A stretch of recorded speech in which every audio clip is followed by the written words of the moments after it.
Bienvenido a Factor Sorpresa. El día de hoy te estaré presentando el resumen semanal del 3 al 7 de enero del 2022, nuestro primer resumen semanal del año. Así que acompáñanos a ver las noticias. Hoy es el primer lunes del año. Muchísimas gracias por acompañarnos. Comenzaremos el noticiero con una maravillosa noticia. Antes de que terminara el año, el fiscal general del estado de Texas, Ken Paxton, celebró una victoria judicial, ya que un juez federal bloqueó el intento del desgobierno del señor Biden de exigir vacunas del COVID para los trabajadores en los programas Head Start del estado y también de obligar a estudiantes desde los 2 años, escuche bien, desde los 2 años a usar mascarillas en las escuelas. Así que el gancho al hígado para la administración del señor Biden se dio a pocos días de que la Corte Suprema escuchara los argumentos de Biden sobre los mandatos de vacunas para las empresas privadas. Y bueno, sobre las mascarillas en pequeñitos, Paxton dijo que esa era una elección de los padres y no del señor Biden, alegando que él no tenía la autoridad legal o constitucional para hacerlo. Paxton dijo al Fox News lo siguiente, y ahora lo cito: "Seguro que esta es una victoria para los niños en Texas". Y es que en noviembre del año que acaba de terminar, el Departamento de Salud y Servicios Humanos amenazó con retirar los fondos de los programas Head Start que se nieguen a hacer cumplir el mandato de vacunación para el personal y los voluntarios, o que se resistan a imponer mascarillas a los niños en edad de preescolar. Según Paxton, esto podría significar para el estado de Texas una pérdida de hasta 842 millones en subvenciones federales, calificando este mandato de forma muy asertiva. Él dijo que es una extralimitación sin precedentes del poder federal.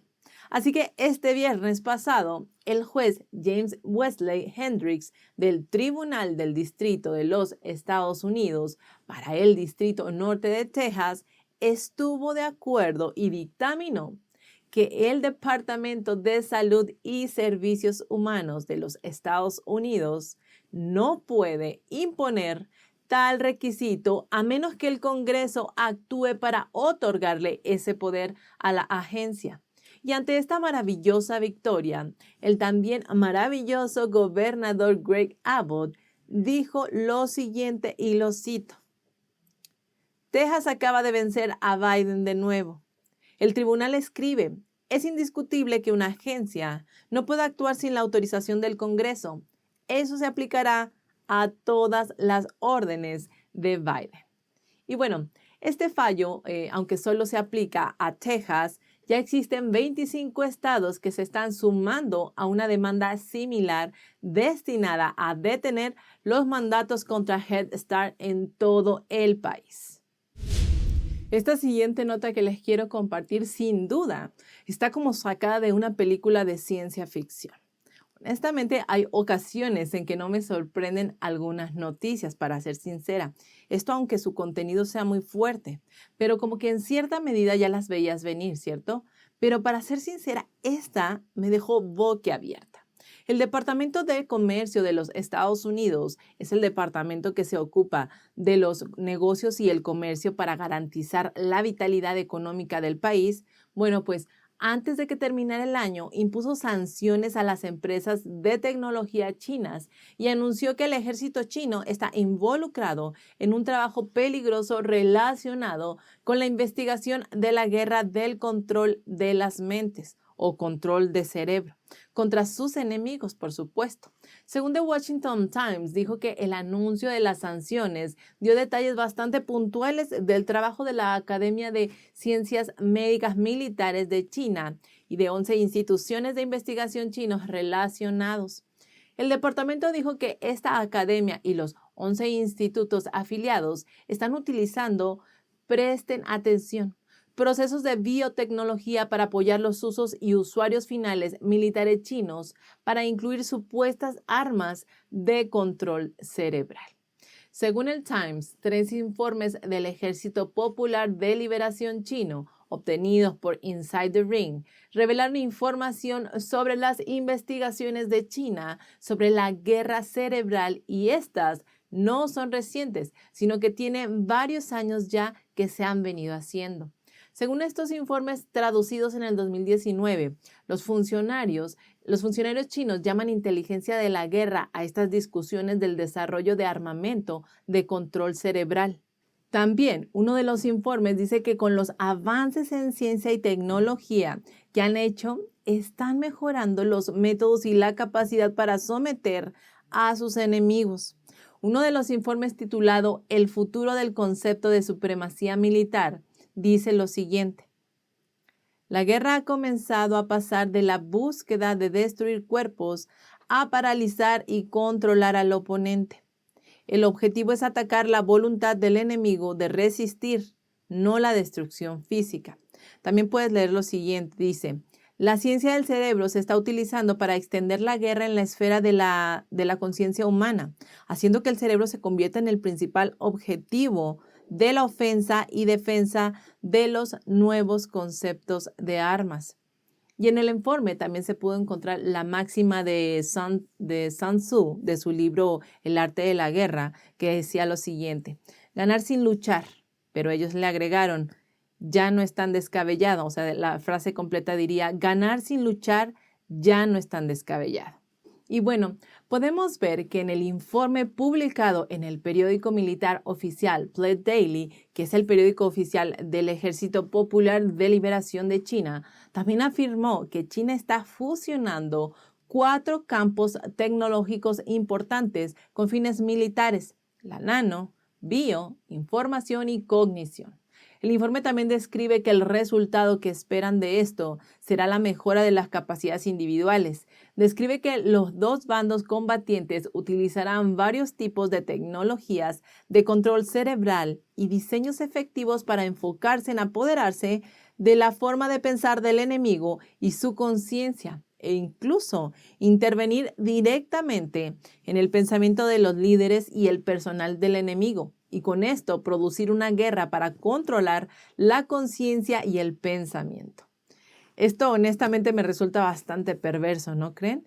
Pero bueno, como ya lo mencionamos al inicio, el Departamento de Comercio ha sancionado a estas empresas de tecnología china, a estos institutos chinos, y ha dicho que las actividades de investigación son contrarias a la seguridad nacional y la política exterior de Estados Unidos. Y bueno, estos 11 institutos se han agregado a la lista negra de comercio denominada lista de entidades.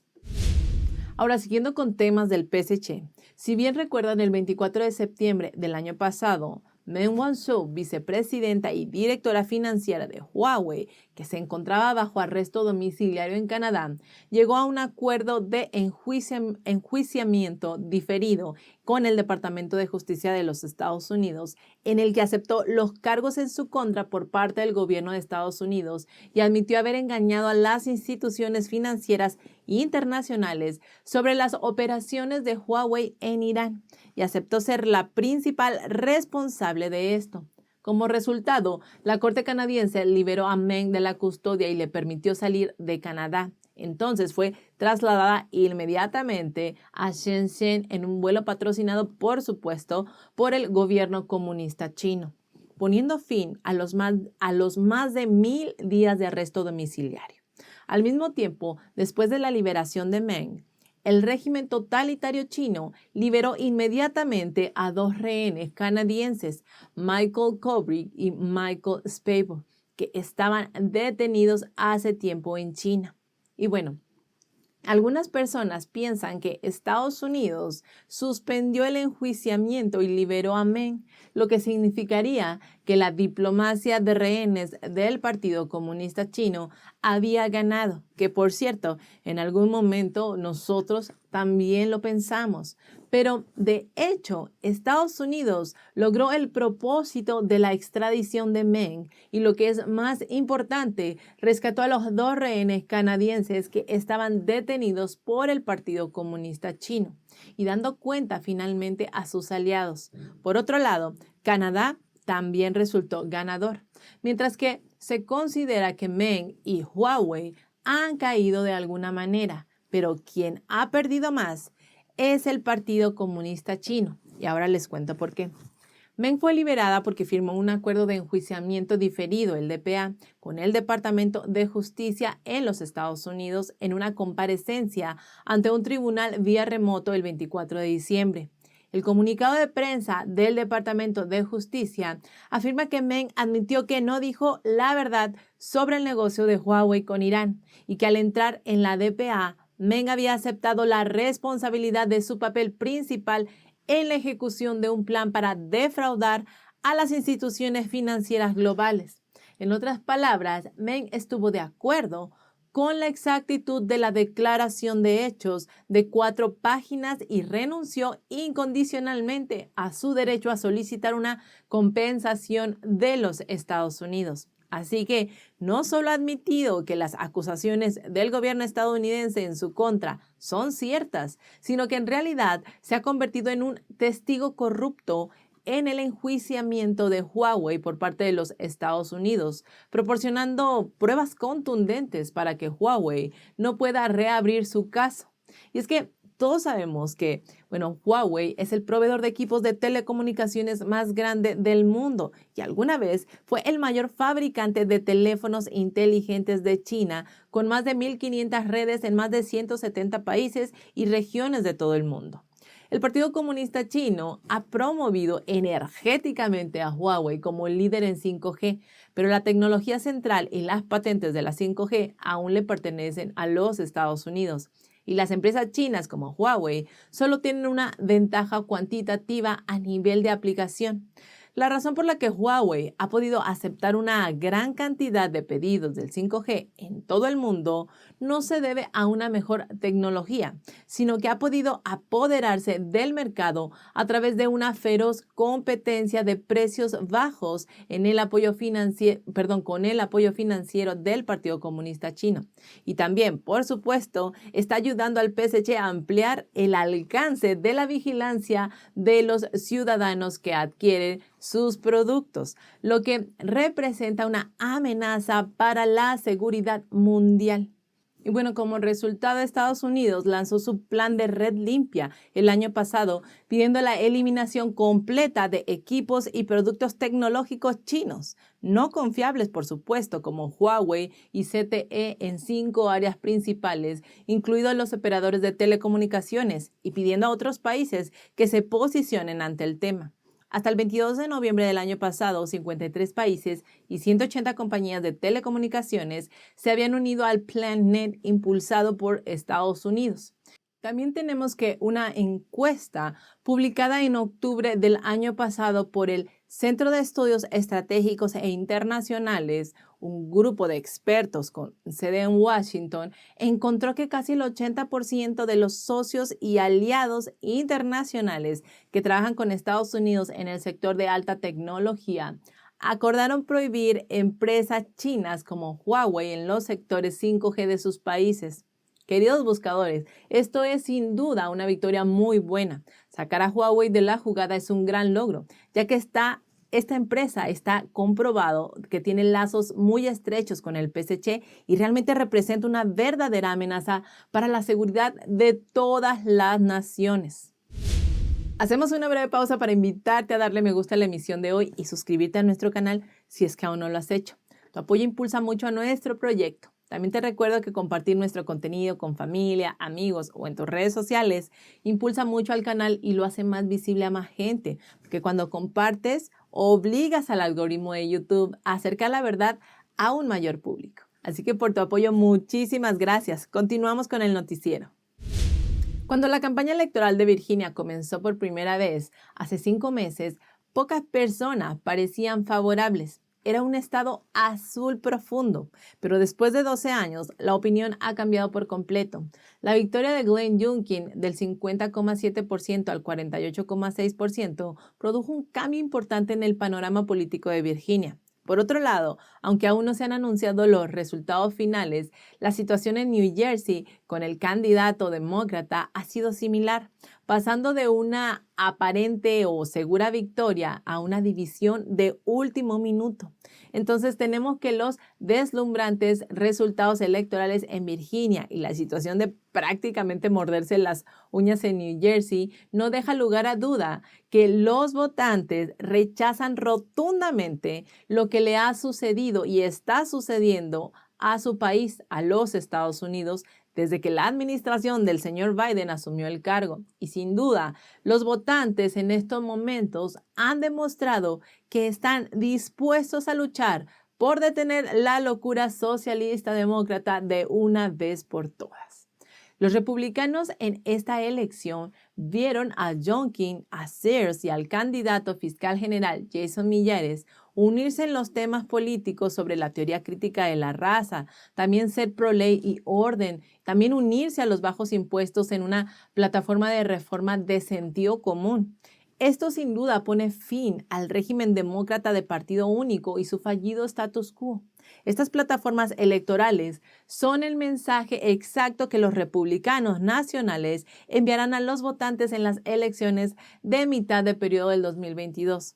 Pudimos ver cómo Terry McAuliffe comenzó pensando que fácilmente podría ganar las elecciones en este confiable estado azul, por lo que en su campaña simplemente ofreció un discurso más liberal, atacando al expresidente Donald Trump como la estrategia básica de su campaña. McAuliffe continuó insistiendo con arrogancia en que los padres no deberían decirle a las escuelas lo que deberían enseñar. Incluso después de que saliera a la luz la violación de una estudiante por parte de un adolescente transgénero en una escuela del condado de Loudoun, que hizo enfurecer realmente a los padres de familia. Youngkin aprovechó este tema clave y forjó una poderosa alianza con los padres de Virginia, un grupo de votantes muy influyente. Un año de una administración demócrata que impulsó fuertemente políticas socialistas que desafían el sentido común, los cierres de escuelas, los mandatos de las mascarillas, las declaraciones del doctor Fauci, la colusión entre los demócratas y los sindicatos de maestros, la teoría crítica de la raza y las reglas de los baños transgénero finalmente llevaron a la victoria de Youngkin. La administración Biden, inmovilizada por las fuerzas radicales de izquierda de American Last, que se traduciría algo así como Estados Unidos para lo último, ha logrado crear una crisis fronteriza, una crisis delictiva, una crisis inflacionaria y una crisis de Afganistán, y qué decir de una crisis de la cadena de suministro, dividiendo aún más a los Estados Unidos en casi todos los temas. La victoria de Glenn Youngkin también demostró que los temores de los demócratas moderados, tales como los senadores Jim Manchin o Kristen Sinema, estaban bien fundados. Así que, bueno, enfurecidos por los resultados de las elecciones, los demócratas pueden estar aún más decididos a exigir que la Cámara vote sobre el proyecto de ley de infraestructura por separado del proyecto de ley de gasto social más amplio. Pero está claro que la administración demócrata de Biden no ha aprendido la lección de las pérdidas demócratas del martes y resulta que duplicará su plan de gastos masivos. Pero la tendencia actual sugiere que es muy probable que esta agenda radical sea finalmente derogada, ya que el pueblo estadounidense se niega a convertirse en un estado socialista. La ciencia generalmente se define como el estudio de las cosas utilizando un método particular de comprensión y es un conocimiento rigurosamente probado que es verdadero, universal, riguroso y confiable. El 16 de mayo, el doctor Fauci, quien dice representar a la ciencia, dijo lo siguiente a la CBC sobre las vacunas, y lo cito: "Cuando te vacunas, no solo proteges tu propia salud, la de tu familia, sino que también contribuyes a la salud de la comunidad al prevenir la propagación del virus por toda la comunidad. Es decir, te conviertes en un callejón sin salida para el virus". Así que bueno, acompáñenme a ver los siguientes datos. El respetado Instituto Robert Koch en Alemania informó la semana pasada que el 96% de los 4.206 alemanes infectados con la variante Omicron habían sido completamente vacunados. Así es, completamente vacunados, y más de una cuarta parte de ellos había recibido una inyección de refuerzo. Dado que la tasa general de vacunación en Alemania es del 70%, esto significa que la vacuna ahora tiene una efectividad del menos 87% contra la variante Omicron. Después, tenemos que el gobierno de Ontario publica datos consecutivos sobre las tasas de casos dependiendo del estado de vacunación. Y estos datos muestran que la variante Omicron en personas vacunadas es un 28% más alta que en las personas no vacunadas. Entonces, el hecho de que las personas vacunadas superaran rápidamente en número a las no vacunadas en nuevas infecciones con la variante Omicron sugiere un claro efecto negativo de la vacunación con esta variante. Por otro lado, según el Statens Serum Institute de Dinamarca, para el 31 de diciembre el 90% de todos los casos de Omicron se produjeron en personas totalmente vacunadas y solo el 8,5% en personas no vacunadas. El 78% de la población danesa está completamente vacunada. Incluso sin la variante Omicron, las personas no vacunadas representaban solo el 23,7% de los casos. Después tenemos que el último resumen del diario de Omicron de la Agencia de Seguridad Sanitaria del Reino Unido muestra que solo el 25% de los casos sospechosos de la variante Omicron en los hospitales es en personas no vacunadas. Mientras podemos ver que los hospitales de Estados Unidos publican información no verificable que dice que casi todos los pacientes gravemente enfermos con el COVID no están vacunados. Muy por el contrario, el Reino Unido continúa publicando datos continuos de alta calidad que muestran todo lo contrario. Ahora, según el Indian Express, 33 de las 34 personas ingresadas en el hospital Lok Nayak de Delphi por la variante Omicron estaban completamente vacunadas. 2 de ellos recibieron inyecciones de refuerzo. Aunque algunos de ellos eran viajeros internacionales, es importante recordar que las tasas de vacunación en la India son mucho más bajas que en los países occidentales. Luego tenemos que un nuevo estudio de preimpresión de Bangladesh encontró que de 404 personas que fueron infectadas con el COVID-19, los que fueron vacunados tenían 2,45 veces más probabilidades de ser levemente reinfectadas, 16,1 veces más probabilidades de ser moderadamente reinfectadas y 3,9 veces más probabilidades de ser severamente reinfectadas. Esto en relación con aquellos que no habían sido previamente vacunados. Aunque la reinfección fue rara en general, la vacunación fue un factor de riesgo de reinfección mayor que la comorbilidad. Además, investigadores del Houston Methodist Hospital y otras instituciones secuenciaron los genomas de pacientes con COVID-19 en el área de Houston e identificaron 862 individuos sintomáticos cuyas infecciones fueron causadas por Omicron y registradas para finales de noviembre del 2021 y el 18 de diciembre del 2021. De estos 299 personas recibieron 2 dosis de la vacuna del COVID-19 de Pfizer Biotech. El resto recibió la serie primaria de Moderna o una sola dosis de la vacuna de Johnson & Johnson. 85 pacientes recibieron una dosis de refuerzo. Y bueno, a medida que aumentó la tasa de vacunación, la proporción de pacientes vacunados saltó del 3,2% en alfa al 24,1% en delta y al 50% en Omicron, según lo dijeron los investigadores. Otro hecho es que el director ejecutivo de la compañía de seguros de vida One America, con sede en Indiana, reveló la semana pasada que la tasa de mortalidad entre los habitantes de Indiana de entre 18 y 64 años ha aumentado un 40% con respecto a los niveles previos a la pandemia. Esto es 4 veces más alto que el nivel que los evaluadores de riesgo pensaron que era catastrófico. Y bueno, sí, algo de eso tiene que ver con el virus, pero dada la edad de ese grupo, el director ejecutivo de One America, Scott Davidson, dijo que la mayoría de los reclamos por muerte que se han presentado no son muertes por el COVID-19. Brian Taber, presidente de la Asociación de Hospitales de Indiana, quien habló en la misma conferencia de prensa que Davidson, dijo que los hospitales de Indiana están llenos de pacientes que padecen muchas enfermedades diferentes. Así que si no es el COVID, podríamos imaginar a qué se debe el aumento de estas muertes.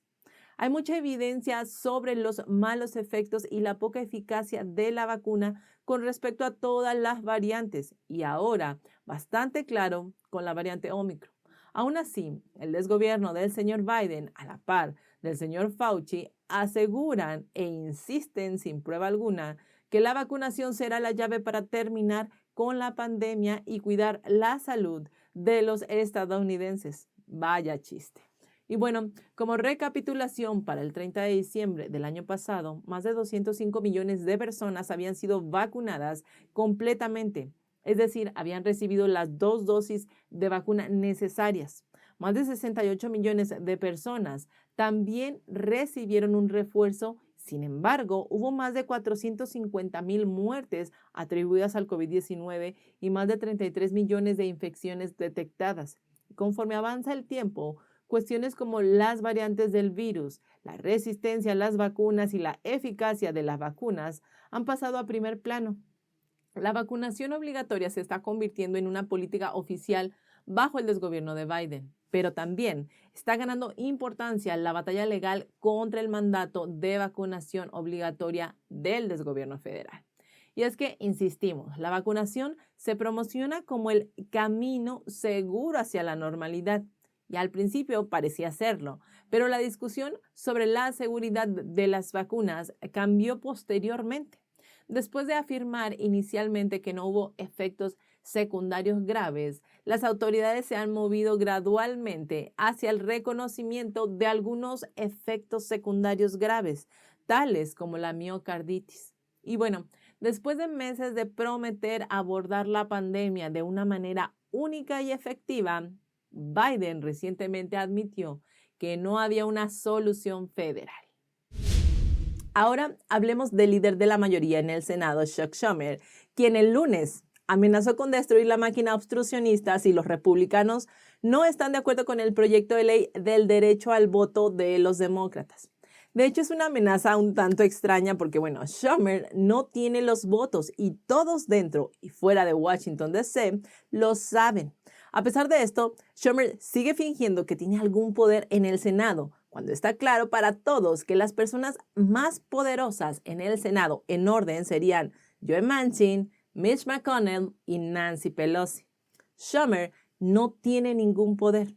En este punto, parece poco probable que pueda reunir a su partido para aprobar una resolución y mucho menos un proyecto de ley completo. El problema de los demócratas es el miedo. Saben que el control del Congreso es de corta duración y no han podido lograr que la agenda de Biden pase de la línea de meta. El problema está en el Senado. La Cámara puede aprobar lo que quiera, pero los demócratas tienen que lidiar con los filibusteros si quieren aprobar algo. Y no pueden lograr que todo el caucus participe, incluso con un proyecto de ley que no requiera obstruccionismo. Y bueno, esto se debe en gran medida a Joe Manchin y también a Kyrsten Sinema, aunque con ella es en menor medida. Y bueno, a pesar de toda la presión que están recibiendo Manchin y Sinema, hay varios senadores demócratas que estarán en una situación muy difícil en las elecciones intermedias, ya que sus escaños son apenas seguros, incluso los competitivos escaños morados. Y es que hay muchas posibilidades de que los republicanos tomen la Cámara este año, pero también es probable que tomen el Senado. Aunque hay muchos escaños morados y demócratas inseguros en la Cámara, y también hay algunos escaños en el Senado que podrían estar en juego. Y bueno, los demócratas actualmente conducen directo a su ruina debido a la agenda de Build Back Better, que todos sabemos es una mala agenda de extrema izquierda para la mayoría de los votantes moderados. Es ahí exactamente donde Manchin puede terminar salvando a los demócratas en el Senado. Podría mantener al Congreso dividido, pero solo si los demócratas presionan la agenda del señor Biden. En caso de que los demócratas del Senado, que están en riesgo, no tuvieran que votar por un proyecto de ley muy progresista y muy costoso, habría menos munición para usar en su contra. Y bueno, a la larga, eso podría ayudarlos. y no es una garantía, pero estarían mucho mejor que los demócratas moderados que se han visto obligados a votar por la agenda del señor Biden en la Cámara antes de que el Senado la archivara. En este momento, estos demócratas de la Cámara de Representantes tienen un peso en el cuello que podría derribarlos. No hay duda de que lo que ha hecho Manchin es salvar al Partido Demócrata, más que Schumer o que Pelosi o que el pequeño contingente y los progresistas que han tratado de llevar al partido demasiado hacia la izquierda. Y bueno, hacemos una breve pausa para invitarte a darle me gusta a la emisión de hoy e invitarte a suscribirte a nuestro canal si es que aún no lo has hecho. Recuerda que tu apoyo impulsa mucho a nuestro canal y también cuando compartes nuestro contenido con familia, amigos o en tus redes sociales, ayuda muchísimo al programa, ya que lo hace más visible para más personas, porque cuando compartes, obligas al algoritmo de YouTube a acercar la verdad a un mayor público. Por tu apoyo, muchísimas gracias. Continuamos con el resumen. Y frente a una serie de crisis y malas encuestas creadas por un año de política de extrema izquierda de la administración demócrata, ahora los demócratas están cada vez más preocupados por las elecciones de mitad de periodo del próximo año. Este martes, el exalcalde de Miami Beach, Philip Levine, él es demócrata, dijo que teme que las políticas de la extrema izquierda del Partido Demócrata puedan asestar un golpe devastador a las elecciones de mitad de periodo de noviembre. Señaló al alcalde de la ciudad de Nueva York, Eric Adams, como el modelo de éxito de los demócratas. Eric Adams dirigió su campaña como un centrista radical. Prometió estar a favor de la policía, los negocios y las personas, pero también dijo que no viviría en una ciudad loca y al final ganó. Mientras tanto, el presidente del Comité de Redistribución de Distritos del Congreso Republicano, él parece muy seguro de que los republicanos recuperarán la mayoría en la Cámara y en el Senado para las elecciones de mitad del periodo del 2022. Por su parte, los demócratas esperan defender sus escasas mayorías en la Cámara y el Senado en las elecciones de mitad de periodo de este año, pero se enfrentan a históricos vientos en contra y están lidiando con un entorno político desfavorable, exacerbado por la caída de las cifras de las encuestas del señor Biden. Levine, quien se desempeñó como alcalde del 2013 al 2017 y se postuló para gobernador en el 2018, dijo que los demócratas deben volver al término medio real que funciona para todos los estadounidenses para poder ganar. Esos progresistas pueden ganar algunos distritos, pero como centristas pueden ganar las elecciones estatales y presidenciales. El comité del 6 de enero, controlado por los demócratas de la Cámara de Representantes, sigue llamando a testigos, pero curiosamente, este comité solo quiere audiencias a puerta cerrada en lugar de públicas. El excomisionado de la Policía de Nueva York y confidente de Trump, Bernard Kerik, presentó un nuevo memorando al Congreso. Los documentos que fueron entregados el viernes por la noche bajo una citación del Comité del 6 de enero de la Cámara de Representantes son notables. Primero porque muestran que el enfoque principal del equipo de Trump era sobre la certificación de las elecciones del 2020 el 6 de enero y ellos estaban enfocados en obtener apoyo para las audiencias del Congreso sobre las acusaciones de las irregularidades en la votación. Su objetivo era encontrar formas para poder demostrar que las cifras electorales del 2020 eran correctas o no. Y el memorando establece un plan de acción desde el 27 de diciembre del 2020 hasta el 6 de enero del 2021. El lenguaje del memorando incluso sugiere que el equipo legal, dirigido por el exalcalde de la ciudad de Nueva York, Rudolph Giuliani, sugiere que el equipo legal, con la ayuda de un equipo de investigación dirigido por Kerik, incluso estuvieran abiertos a la posibilidad de que no hubiera suficientes irregularidades para cambiar el resultado de la victoria del oponente demócrata Joe Biden. El memorando muestra que la estrategia se centra principalmente en iniciar investigaciones legales en Arizona, Georgia, Michigan, Pensilvania y Wisconsin. El objetivo era que los estados realizaran investigaciones, que se pudieran acceder a las máquinas de votación para análisis forenses, que se utilizara inteligencia artificial para revisar las firmas de las boletas y que se revisaran las boletas de papel para determinar el papel válido. los pliegues doblados para enviar por correo, el tipo de tinta y si la boleta había sido completada por mano o máquina.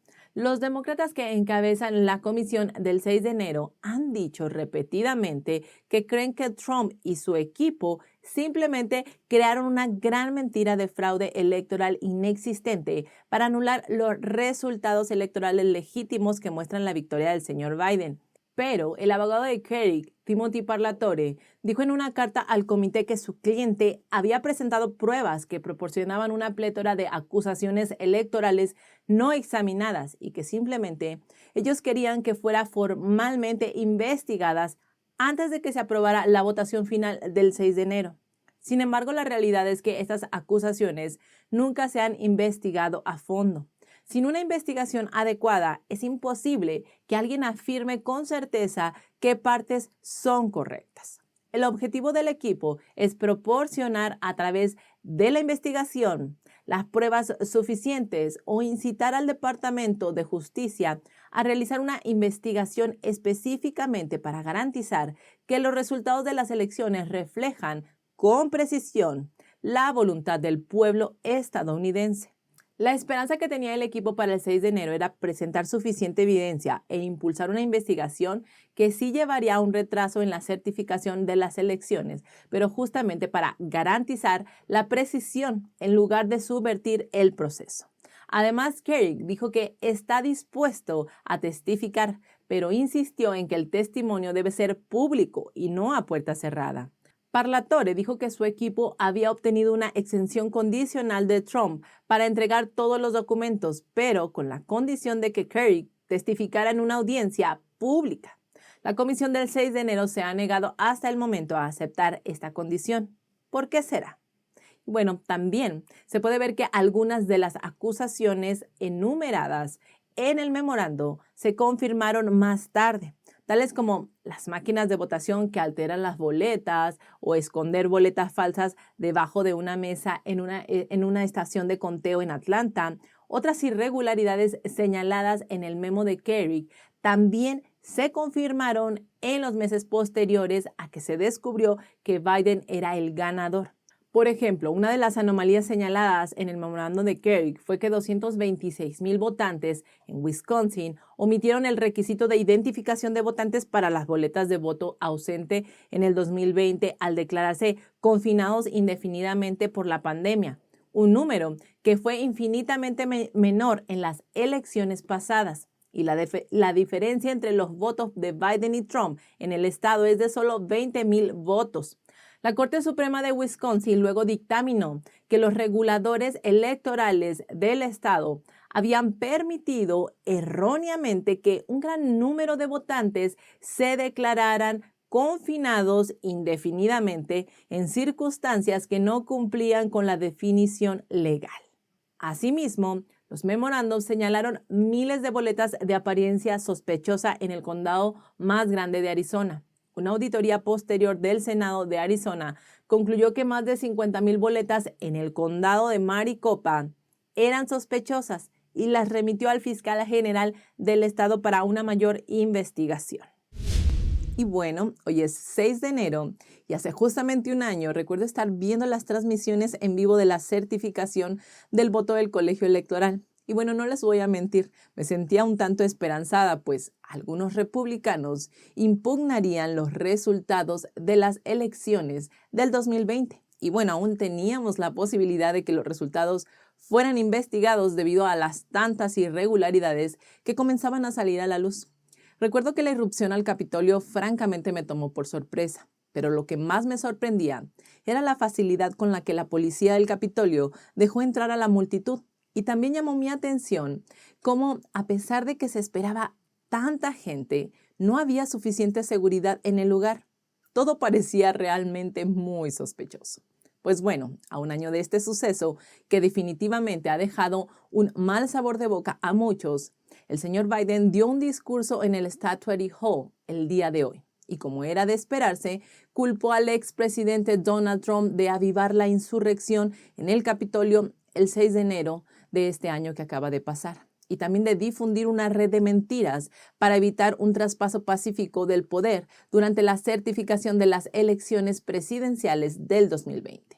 Y bueno, por supuesto que ya hay respuesta del expresidente Trump ante estas declaraciones, pero esas te las diré más adelante. Primero quiero compartirte algunas de las cosas que dijo el señor Biden durante su discurso. El señor calificó la irrupción al Capitolio como un ataque mortal y dijo que la voluntad del pueblo estaba siendo atacada. El señor Biden nunca nombró a Trump por su nombre, solo se refería a él como el expresidente. Durante su discurso, Biden aseguró que Trump había convocado a la mafia para atacar y que mientras el Capitolio era atacado, Trump no hizo nada para detener el ataque. Pero bueno, ¿qué podría haber hecho Trump para detenerlo? Cuando ni siquiera la misma seguridad del Capitolio hacía nada para detener a estas personas. Cuando vuelvo a insistir, a pesar de saber que habría multitudes de simpatizantes de Trump, evidentemente inconformes con los resultados electorales, no había seguridad suficiente en ese lugar. Según Biden, la multitud no buscaba defender la voluntad del pueblo, sino que buscaba negar la voluntad del pueblo y revocar una elección libre y justa. El señor Biden dijo que decidió dar ese discurso para asegurarse de que el pasado no esté enterrado.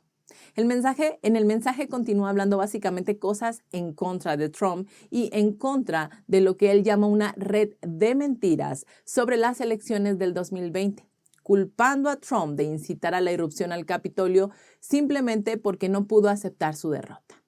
Recordemos que a días de la irrupción al Capitolio, la Cámara de Representantes presentó un artículo de acusación contra Trump, diciendo que se involucró en delitos graves y faltas al incitar a la violencia contra el gobierno de los Estados Unidos. El artículo alegaba que antes del 6 de enero de la sesión conjunta del Congreso para certificar los resultados de las elecciones presidenciales, Trump había emitido repetidamente declaraciones falsas, afirmando que los resultados de las elecciones presidenciales habían sido producto de un fraude generalizado y que no deberían ser aceptados por el pueblo estadounidense, y mucho menos certificado por los funcionarios estatales o federales. En el artículo también se podía encontrar la afirmación de que antes de la sesión conjunta del Congreso del 6 de enero, el presidente se dirigió a una multitud reiterando afirmaciones falsas y afirmando que esos comentarios alentaron la irrupción al Capitolio. Más tarde, el 13 de enero, la Cámara de Representantes votó para acusar a Trump y en febrero el Senado votó a favor de su absolución. Ante todas estas declaraciones, obviamente Trump no se quedaría callado y en un comunicado que lanzó a muy poco tiempo de que Biden terminara su discurso el día de hoy, Trump criticó a Biden diciendo que él está trabajando duro para intentar desviar el trabajo incompetente que ha estado haciendo y ha hecho con la horrible retirada o rendición de Afganistán, o también en la frontera sur, o con temas del COVID, o la inflación, o la pérdida de independencia energética y mucho más. Trump dijo, y lo cito, todo lo que tocas se convierte en fracaso, refiriéndose obviamente a Biden. Eso es lo que obtienes cuando tienes una elección amañada. Usó mi nombre hoy para tratar de dividir aún más a Estados Unidos. Este teatro político es solo una distracción por el hecho de que Biden ha fracasado completa y totalmente. Ahora, hablemos de elecciones. La cuestión de la integridad de las elecciones está recibiendo cada vez más atención, con una gran controversia sobre las elecciones del año pasado y un año de evidencia creciente. Luego, con las elecciones de mitad de periodo de este año a la vuelta de la esquina, la cuestión de la integridad electoral parece ser una de las cuestiones más importantes sobre el futuro de los Estados Unidos. Un análisis de los casi 90 respaldos emitidos por el presidente Trump desde que dejó el cargo el año pasado revela que sigue respaldando a más candidatos para cargos estatales y nacionales que comparten sus puntos de vista sobre la integridad electoral. De los 41 candidatos que Trump ha respaldado desde las elecciones del 2 de noviembre, 36 han tomado medidas decisivas para apoyar a Trump en el tema de la integridad electoral o han recibido apoyo mencionando explícitamente su posición sobre el tema. una tasa de casi el 90%. Este es un aumento significativo del índice de aprobación de Trump antes de esta fecha. Entre el 25 de enero y el 2 de noviembre del año pasado, aproximadamente la mitad de los 48 candidatos respaldados por Trump cumplían con los mismos criterios con respecto a la integridad electoral. A pesar de las enérgicas negativas de los medios de comunicación, de extrema izquierda, por supuesto, y de los demócratas, es lógico que se inicie una investigación de auditoría sobre los resultados de las elecciones, sobre todo para poder restaurar la integridad electoral. Y bueno, la preocupación por la integridad electoral no es sorprendente, considerando lo importante que se volvió este tema para Trump desde los primeros días posteriores a las elecciones del 2020. De los 9 legisladores republicanos que Trump ha respaldado, todos votaron el 6 y el 7 de enero en contra del conteo de electores presidenciales en Arizona y Georgia. Trump también ha respaldado a varios legisladores estatales y en la mayoría de los casos sacó a relucir la posición de los candidatos sobre la integridad electoral. En los casos que no lo hizo, fueron los candidatos quienes dejaron claro en su sitio web de sus campañas sus posiciones sobre el tema. Trump ha estado presionando para que se realicen auditorías a nivel estatal, tanto en los estados donde ha cuestionado los resultados de las elecciones del 2020 como en otros estados. Como sabemos, también respaldó a 10 candidatos para la legislatura de Michigan y a los republicanos que se postulaban para gobernador y fiscal general, todos los cuales hicieron referencia directa a sus sólidas posiciones sobre la integridad electoral. Sus preocupaciones sobre los candidatos estatales de Michigan están relacionados con su insatisfacción con la falta de progreso en las investigaciones electorales del estado. Él cree que los republicanos de la Cámara de Representantes y el Senado de Michigan no quieren tocar el tema. De hecho, el presidente Trump siempre se ha mostrado preocupado por el tema. Poco después de asumir el cargo en el 2017, él estableció un grupo de trabajo de integridad electoral, pero el grupo de trabajo finalmente se retiró después de que los estados controlados por los demócratas se negaran a compartir las listas de votantes y otros datos. También reflejó su advertencia a los republicanos sobre los problemas electorales sistémicos observados y cómo podrían frenar la participación de los votantes a menos que actuaran rápidamente para corregir el sistema. Por su parte, los demócratas y los medios de comunicación de izquierda denunciaron la retórica de integridad electoral de Trump como una gran mentira. Y en general etiquetaron todas sus preocupaciones como falsas y desacreditadas. Y cabe mencionar que Trump también ha emitido algunos respaldos a candidatos que no están de acuerdo con él en las elecciones del 2020. Entre estos se encuentra el senador Chuck Grassley, quien ha criticado públicamente las acciones de Trump en relación con las elecciones del 2020. Grassley se unió al puñado de senadores republicanos que se opusieron al conteo electoral del 6 y el 7 de enero. Y es que es más claro que la gran influencia del presidente Trump está y sigue siendo incomparable y de hecho es el líder de facto del Partido Republicano. Cualquier candidato con su apoyo casi siempre navega hacia la victoria en las primarias y bueno, su historia de apoyo en las elecciones generales es igualmente impresionante. Según Ballotpedia en el 2020, 141 de los 183 candidatos respaldados por Trump obtuvieron la victoria en la carrera, una asombrosa tasa de victorias del 77%. Ayer hablamos sobre el discurso del señor Biden con respecto al 6 de enero, pues ahora les hablaremos de lo que dijo Kamala Harris este mismo día. Ella comparó los disturbios del Capitolio, escuchen bien esto, con los ataques terroristas del 11 de septiembre e incluso con el ataque a Pearl Harbor. Para empezar, 2 ataques extranjeros contra Estados Unidos que cobraron miles de vidas y desataron una guerra estadounidense respectivamente. Y bueno, recordemos que cuando Biden habló el día de ayer, culpó de los disturbios directamente y sin rodeos a Trump, según él, por no aceptar los resultados de las elecciones del 2020. Por su parte, el gobernador de Florida, Ron DeSantis, dijo que el evento del 6 de enero se había politizado para generar hostilidad hacia los partidarios de Trump. DeSantis afirmó que la cobertura por parte de los principales medios de comunicación del 6 de enero sin duda sería nauseabunda y que el evento sería utilizado para tratar de desacreditar de cualquier modo posible a cualquiera que haya apoyado a Donald Trump. Y es que más de 700 personas han sido arrestadas a raíz de este motín y muchos de los alborotadores están detenidos en las cárceles de Washington, D.C. a la espera de un juicio. Aunque muchos medios de comunicación etiquetaron a los alborotadores como insurgentes, ninguno de los acusados ha sido acusado justamente de sedición o de rebelión. DeSantis continuó diciendo que cualquier persona que haya cometido un delito durante los disturbios debe rendir cuentas. Pero también es un insulto para la gente cuando dices que fue una rebelión y luego, un año después, nadie ha sido acusado. Dijo que no espera que salga nada bueno de lo que hayan hecho Pelosi y su pandilla, ni espera que la prensa ilumine a nada ni a nadie. Argumentó que a los floridianos no les importan los disturbios y dijo que su enfoque estará en los asuntos que son importantes para los votantes, señalando que la inflación, los precios de la gasolina, el empleo y la educación son sus prioridades. También desearía que el Congreso de los Estados Unidos se concentre en estos temas urgentes, pero lamentablemente todos sabemos que no será así.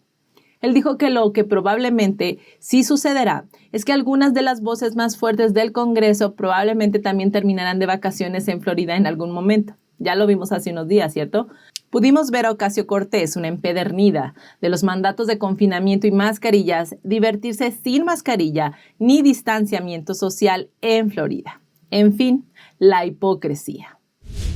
¿Y recuerdan a aquel hombre que vimos varias veces en los videos del asalto al Capitolio el 6 de enero del año pasado? Ese hombre que instigaba la violencia y que lleva por nombre John Earl Sullivan. Pues Sullivan es un aspirante a estrella de la música que se jacta de ser un insurgente en sus cuentas de redes sociales y que ha tirado miles de insultos contra el expresidente Donald Trump. Pues ese día se vio al joven de 27 años estimulando constantemente la violencia y empujando a la multitud hacia adelante. Los registros judiciales muestran que estaba solo unos pasos de la veterana Ashley Babbitt cuando un oficial de policía del Capitolio la mató a tiros fuera de la Cámara de Representantes. E incluso vendió el video que tomó del incidente por $90,000. Imagínense. Todos vimos y escuchamos a John Sullivan alentando a los manifestantes a bloquear las carreteras para que los automovilistas no pudieran pasar. También es acusado de supuestamente amenazar con golpear a una mujer sentada en su automóvil mientras le pateaba la puerta. Después se la asoció con un presunto pistolero. En un escrito judicial presentado el 4 de febrero del 2021, se describe el motín en el Capitolio donde se acusa a Sullivan de chocar repetidamente con los oficiales y exhortarlos alegremente a quemar y destruir cosas en todo el edificio. Pero a diferencia de otros 80 que fueron encarcelados hasta por 300 días por asaltar el Capitolio, a Sullivan se le permitió regresar a su casa en Utah mientras esperaba la fecha del juicio, acusado por 8 cargos criminales. Kenneth Harrison, uno de los manifestantes que fue encarcelado por más tiempo, fue acusado de meterse en el Capitolio detrás de una turba. Harrison permaneció dentro del Capitolio durante 18 minutos caminando y tomando fotografías, y en los documentos oficiales revisados por el Washington Examiner no fue acusado de ningún tipo de violencia. Incluso vendió el video que filmó a los medios por $90,000. Sullivan fue arrestado el 14 de enero del 2021 en su estado natal de Utah, que presentó cargos penales contra Sullivan por su papel en una protesta contra la policía el 29 de junio del 2020, donde resultó que alguien había sido asesinado a tiros. Pero curiosamente, un juez federal se negó a permitir una audiencia al día siguiente y lo dejó en libertad directamente en su domicilio, en lugar de la práctica habitual de permanecer en la cárcel hasta que sea juzgado. La congresista Marjorie Taylor Greene preguntó por qué este hombre es libre de caminar en la calle. Dijo que organiza e incita a la violencia, casi como un comandante que le dice a la gente qué hacer. Luego, grabó en video y se benefició de la muerte de Ashley Babbitt. Lanzó las preguntas de ¿por qué Liz Cheney no ha citado sus registros? ¿O por qué Nancy Pelosi no menciona su nombre? Creo que ella y todos nosotros sabemos por qué. Pelosi y todo el circo del llamado Comité del 6 de enero no están buscando encontrar la verdad. Los tweets de este joven están llenos de insultos contra Trump. Este lunes Sullivan dijo en su programa de YouTube que estos manifestantes son los terroristas de Trump que intentan derrocar al país. Hágame el favor. Entonces este joven inocente y de buen corazón dijo que por eso fue al Capitolio, solo para exponerlos y hacerlos responsables. Las imágenes que este hombre filmó pusieron en la cárcel a unas 300 personas y Sullivan dijo que logró su objetivo. Ahora finalmente queda claro que Sullivan fue un cebo y un interruptor que alentó deliberadamente a las personas a caminar hacia una trampa predeterminada. Entonces, ¿quién lo instigó a llevar a cabo dicho objetivo? La respuesta se explica por sí misma, ¿no creen? Esta es la razón por la que no se puede confiar en el llamado comité del 6 de enero sin dejar de mencionar que lo preside la señora Pelosi, por supuesto. A todas esas personas de moral retorcida que siguen obsesionadas con el 6 de enero y la presunta insurrección y todas esas historias, aún tienen la oportunidad de ser honestos consigo mismos. Y es que para la mayoría de los estadounidenses su preocupación diaria es cómo el aumento de la inflación está erosionando sus ahorros. ¿Todavía pueden permitirse las cosas que alguna vez planearon hacer? Pues la realidad es que gran parte de esto se debe a la actual falta de liderazgo en la Casa Blanca. Los políticos estadounidenses se están volviendo cada vez más inferiores y los políticos demócratas parecen ser aún peores. A menudo te predican moralmente sobre la responsabilidad, la moralidad y la democracia salvadora. Por supuesto, la democracia para ellos es una exigencia para los demás, pero vemos cómo ellos mismos no la quieren. Para ellos salvar la democracia es permitirles cambiar drásticamente las reglas de votación desde el nivel federal, para asegurar, obviamente, ganar las próximas elecciones. Lo que es cierto es que hay algo claramente orwelliano en seguir llamando a algo una insurrección cuando nadie ha sido acusado de rebelión y no ha surgido ninguna evidencia de planificación o control. De hecho, esto no es del todo cierto. Sabemos que Ray Epps ayudó a instigar esta rebelión y fue filmado haciéndolo varias veces. Por supuesto, mientras que las abuelas que caminaban por la rotonda fueron confinadas, Epps nunca fue arrestado. Lo ocurrido el 6 de enero no fue un golpe de Estado. Fue al menos entre quienes eligieron la violencia un acto desenfrenado de suicidio político de corta duración, llevado a cabo por unos pocos increíblemente inconscientes. Sin embargo, las únicas personas muertas ese día fueron los propios manifestantes, asesinados por policías cuyas vidas no corrían peligro inminente. En cualquier planeta, esto no es comparable a la Guerra Civil, Pearl Harbor o el 11 de septiembre. Ni siquiera se parece a los disturbios de George Floyd del 2020. Si bien los demócratas y sus aliados de los medios de comunicación de la izquierda te dirán que no ha habido un mayor fracaso moral en el último año que el 6 de enero, ese argumento solo subraya la repugnante visión de túnel que existe dentro de la circunvalación.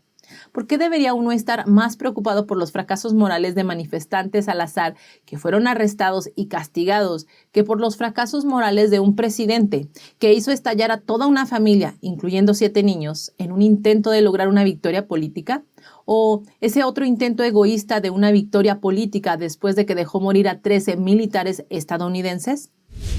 Y bueno, a casi un año de que el expresidente de los Estados Unidos, Donald Trump, dejara el cargo, 2 encuestas publicadas por el Rasmussen Polling Center este jueves, 6 de enero, muestran que los votantes republicanos aprueban a Trump con un 85% frente al 84% cuando dejó el cargo. Una encuesta telefónica de 1,000 votantes estadounidenses realizada por el Rasmussen Polling Center el 4 y 5 de enero mostró que el 52% de los votantes estadounidenses apoyan a Trump, incluyendo el 33% que lo apoya firmemente. El 47% de los votantes no lo apoya. Y entre los votantes republicanos, el 85% de los votantes apoya a Trump, de los cuales el 63% lo apoya firmemente. El 23% de los demócratas y el 51% de los independientes también apoyan firmemente a Trump. Esto sugiere que el apoyo de Trump entre el público ha aumentado desde que dejó el cargo. Una encuesta realizada por el Centro de Votación el 20 de enero del año pasado mostró que el apoyo público a Trump era del 51% con los republicanos en el 84%. Los analistas del Washington Examiner dicen que esto muestra que el apoyo a Trump sigue aumentando. Esto muy a pesar de los intentos de los demócratas y los principales medios de comunicación de izquierda de culpar a Trump por los disturbios que estallaron en el Capitol Hill el 6 de enero del año pasado y de culparlo de dividir al país. Trump ha insinuado energéticamente que se postulará para presidente nuevamente en el 2024, mientras que Biden ha dicho que se postulará nuevamente si Trump lo hace. Rasmussen publicó el mismo día una encuesta de 1,000 votantes estadounidenses realizada por el Centro el 2 y 3 de enero, que muestra que solo el 28% de los votantes estadounidenses creen que Biden ganaría si se postula en las elecciones presidenciales del 2024. El 38% cree que Biden perdería ante el candidato republicano si se presentara a las elecciones del 2024. El 21% cree que Biden dimitiría antes del final de su mandato actual. Y solo el 55% de los demócratas creen que Biden renunciaría antes del final de su mandato actual. Solo el 55% de los votantes demócratas creen que Biden ganaría un segundo mandato. Cuéntanos, ¿tú qué crees que pasará con el señor Biden y el expresidente Trump? Escríbelo en los comentarios, siempre es muy bueno leerles. Y bueno, con esta nota llegamos al final del resumen semanal de esta semana. Muchísimas gracias por llegar hasta aquí con nosotros. Te invito a sumarte a nuestra sala de chat en Telegram y seguirnos por YouMaker, la plataforma libre de censura. Te vamos a dejar los links en la cajita de descripción a la par del link de donaciones. Por tu apoyo, por tu tiempo, por tu atención, muchísimas gracias. Recuerda, sigamos en búsqueda de la verdad. Hasta la próxima.